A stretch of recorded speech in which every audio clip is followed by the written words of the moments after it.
مایوسی ایک دلدل ہے۔ آپ اس میں پہلا قدم رکھتے ہیں، دوسرا قدم آپ کو نہیں رکھنا پڑتا، کیونکہ دلدل کو ہمیشہ پہلے قدم کا ہی انتظار ہوتا ہے۔ پیدائشی طور پر انسان نہ تو فرشتہ ہے اور نہ ہی شیطان، لیکن اپنے اعمال کی بدولت فرشتے سے بہتر بھی ہو سکتا ہے اور شیطان سے بدتر بھی۔ گناہوں کی ایسی دیوار کھڑی نہ کریں جو آپ کو اللہ سے دور کر دے۔ بیٹی کو مسکراتا دیکھ کر باپ کی عمر بڑھ جاتی ہے۔ اللہ تعالیٰ ہر بیٹی کو ہمیشہ مسکراتا رکھے، آمین۔ ماں باپ کی باتیں کڑوی ضرور ہوتی ہے، مگر یاد رکھے نیم کے پتے کڑوے سہی لیکن خون صاف کرتے ہیں۔ اپنے والدین کی آواز پر بھاگ کر جایا کرو۔ جب یہ دنیا سے رخصت ہو جاتے ہیں تب ان کی آواز سننے کو کان ترس جاتے ہیں۔ بیٹیاں رحمت کا دروازہ، بخشش کا ذریعہ اور جہنم کی ڈھال ہوتی ہے۔ اگر کوئی آپ سے محبت کر ہی بیٹھا ہے تو اسے رلانے سے گریز کرے، کیونکہ اس کی آنکھوں سے آنسو نہیں، خطرہ خطرہ کر کے آپ کی محبت بہہ جائے گی۔ محبت کی پہچان عزت ہے۔ جو آپ کی عزت نہیں کر سکتا وہ کبھی بھی آپ سے محبت نہیں کر سکتا۔ انسان امیدوں سے باندھا ایک ضدی پرندہ ہے، جو گھائل بھی امیدوں سے ہے اور زندہ بھی امیدوں پر ہے۔ لوگ نفسیاتی خود نہیں بن جاتے، انہیں توڑا جاتا ہے، پھر اندر تک کھوکھلا کر دیا جاتا ہے، یہاں تک کہ وہ جذبات کھو دیتے ہیں، منہ پھیر لیتے ہیں اپنا، نہ ہی کسی کا مان رکھتے ہیں اور ان کی ہر دلچسپی ختم ہو جاتی ہے۔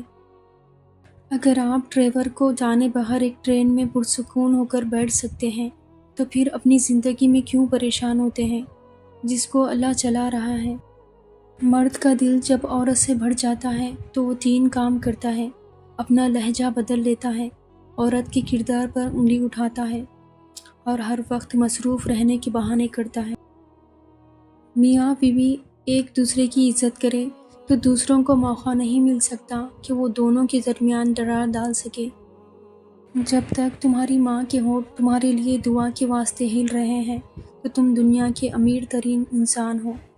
بہترین زندگی گزارنے کے لیے آپ کے ساتھی کا تعلیم یافتہ ہونے سے زیادہ تربیت یافتہ ہونا ضروری ہے۔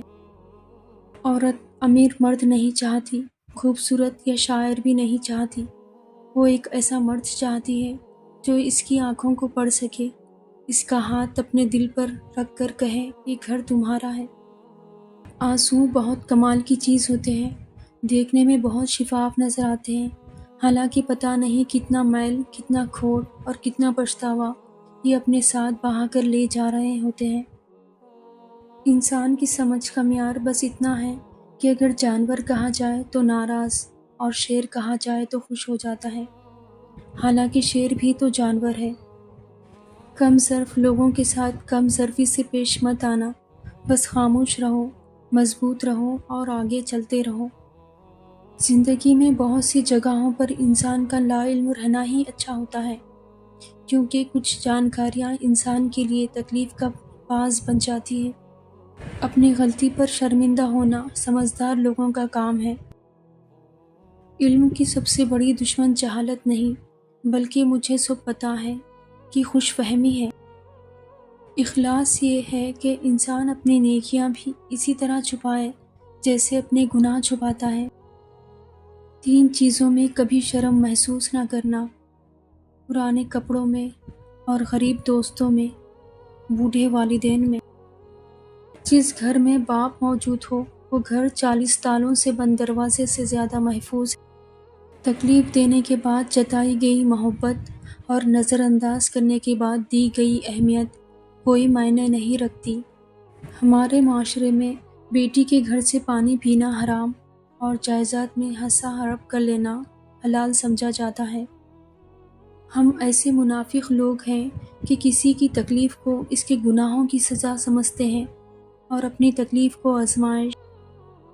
لوگ تلخ باتیں کہنا اپنا حق سمجھتے ہیں اور ان پر فخر کرتے ہیں، لیکن دوسروں کی طرف سے تلخ باتیں سننے پر بھڑک اٹھتے ہیں۔ آپ کا راز آپ کا خون ہے، اس کے دوڑنے کی جگہ صرف آپ کی رگیں ہونی چاہیے۔ زندگی بدلنے کے لیے لڑنا پڑتا ہے اور آسان کرنے کے لیے سمجھنا پڑتا ہے۔ وقت آپ کا ہے، چاہے تو سونا بنا لو یا پھر چاہے تو سونے میں گزار دو۔ گلے شکوے زندگی سے سکون کو ختم کر دیتے ہیں۔ جو گزر گیا اسے بھول جائے، جس نے دکھ دیا اسے معاف کر دے، اور جس کو معاف نہیں کر پا رہے اس کا معاملہ اللہ پر چھوڑ دے، یوں آپ پرسکون ہو جائیں گے۔ ہمیشہ مضبوط رہیں، کیونکہ عین ممکن ہے کہ آپ کسی کے لیے رول ماڈل ہو، کسی کو آپ کو دیکھ کر ہمت ملتی ہو، کسی کا آپ حوصلہ ہو، اور آپ کا کمزور پڑ جانا کہیں آپ سے وابستہ لوگوں کو بھی کمزور نہ کر دے۔ اور سوچو، جس شخص نے اللہ پاک کے ہر فیصلے پر جھکنا سیکھ لیا اور صبر کر لیا، اسے پھر دنیا کی کون سی چیز توڑ سکتی ہے؟ بس لوگوں کا ڈر ختم ہو جاتا ہے اور ان کی باتیں دکھ نہیں دیتی، کیونکہ تب یہ دل سوچ کر مطمئن ہو چکا ہوتا ہے کہ اللہ پاک کافی ہے۔ کنول کا پھول کہنے کو تو کیچڑ میں کھلتا ہے، مگر کیونکہ اللہ نے اسے پاکیزہ رکھا ہے، اس لیے وہ کیچڑ میں رہنے کے باوجود پاکیزہ ہے۔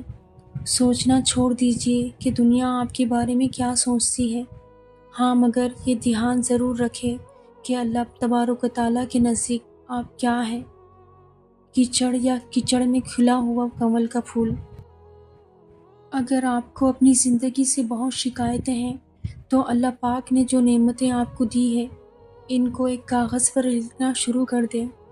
یقیناً اس لکھائی کے بعد آپ کی زندگی خوش و خرم ہو جائے گی۔ نعمت شکر چاہتی ہے اور مصیبت صبر چاہتی ہے، جبکہ گناہ استغفار کا محتاج ہوتا ہے۔ بس جس نے صبر، شکر اور استغفار اپنا لیا، اس نے کامیابی حاصل کر لی۔ لوگوں کو بتایا گیا کہ وہ اپنے خد و خیال، گورے رنگ اور لمبے خط کی وجہ سے خوبصورت لگتے ہیں، حالانکہ ہر وہ انسان خوبصورت ہے جو ایک ہمدرد روح اور خوبصورت مسکراہٹ کا مالک ہے۔ وقت گزرنے کے بعد اگر کسی کو کسی کی قدر آ جائے تو اسے قدر نہیں، افسوس کہتے ہیں۔